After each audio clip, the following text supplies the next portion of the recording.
کہ چودھری صاحب tooth paste کر رہے ہیں، پھر پیغام آتا ہے کہ بریڈ گرم ہو رہا ہے، پھر پتہ چلتا ہے کہ اب اخبار پڑھ رہے ہیں۔ وہ غریب باہر بیٹھا ہے، پھر باہر آ کے پوچھتے ہیں گاڑی کرا کے لائے ہو؟ وہاں کیسے جانا ہے؟ وارث شاہ مان کری نہ وارثاں دا، رب بے وارثا کر کے مار دائی، بے پروائی ویک سجن دی جتھے کسے دی پیش نہ جاوے، اونے تاجاں والے در در رولے، تاجاں والے در در رولے تے منگتے آ تخت بٹھاوے، او سجنا کسے نو کارا مل دائی، کوئی کعبے او خالی آوے، ڈھار اس کی بے نیازی سے۔ اور بڑے بڑے حاجی نمازی، ناراض نہ ہونا میری بات، بڑے بڑے حاجی نمازی حق کی بات کرنی ہوتی ہے تو پیچھے ہٹ جاتے ہیں۔ ایک بابا بلے شاہ صاحب کی بات نہ کر دیں درمیان میں، بابا صاحب نے بڑا شکوہ کیا، کہنے لگے حج بھی کیتی جاندے ہو تے لو بھی پیتی جاندے ہو، حج بھی کیتی جاندے ہو تے لو بھی پیتی جاندے ہو، کھو کے مال یتیماں دا تے بھیج مسیتی جاندے ہو، پھٹ دلاں دے سیندے نہیں تے ٹوپیاں سیتی جاندے ہو، نفس تے چھری پھیر دے نہیں تے دمبے کیتی جاندے ہو، فرض پلائی بیٹھے ہو تے نفلہ نیتی جاندے ہو، او دسو تے صحیح بلے شاہ نو ایک ہی کیتی جاندے ہو، او کچھ دسو تے صحیح بلے شاہ نو ایک ہی کیتی۔ نبی کریم صلی اللہ علیہ وسلم نے فرمایا دینے کیوں نہیں، ہم حق کے ساتھ، حضور ساتھ چلے۔ تو وہ شخص کہتے ہیں جب گلی میں حضور جا رہے تھے نا تو میرے دل میں خیال آ رہا تھا کہ وہ تو بڑا بدماش ہے اور حضور تو بولتے بھی دھیما دھیما ہے، وہ تو بڑا گنڈا ہے، اور میں 100 باتیں کرتا تو حضور ایک جواب دیتے، نیچی نظروں کی شرم و حیا پر درود، اونچی بینی کی رفعت پہ لاکھوں سلام۔ تو محبوب پاک کیسے بات کریں گے، وہ تو بڑا بے حیا ہے، لیکن کہتے سارے رستے حضور نے کوئی بات نہ کی، ککھ سواد نہیں مشری اندر، اسا کھنڈا بھی چک ڈٹھیاں، اینا ساریاں شیواں نالوں گلاں سجن دیاں مٹھیاں۔ چمک تجھ سے پاتے ہیں سب پانے والے، چمک تجھ سے پاتے ہیں سب پانے والے، میرا دل بھی چمکا دے چمکانے والے، میرا دل بھی چمکا دے چمکانے والے، برستا نہیں دیکھ کر ابر رحمت، برستا نہیں دیکھ کر ابر رحمت، بدوں پر بھی برسا دے برسانے والے، بدوں پر بھی برسا دے برسانے والے، میرا دل بھی چمکا دے چمکانے والے،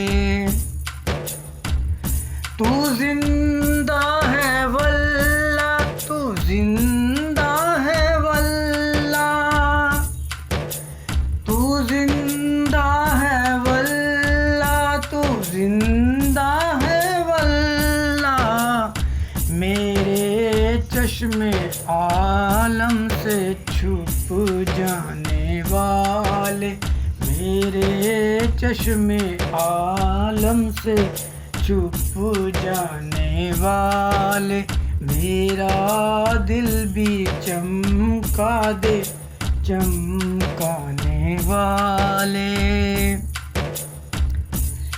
میں مجرم ہوں آقا مجھے ساتھ لے لو، میں مجرم ہوں آقا مجھے ساتھ لے لو، کہ رستے میں ہیں جب جا تھانے والے،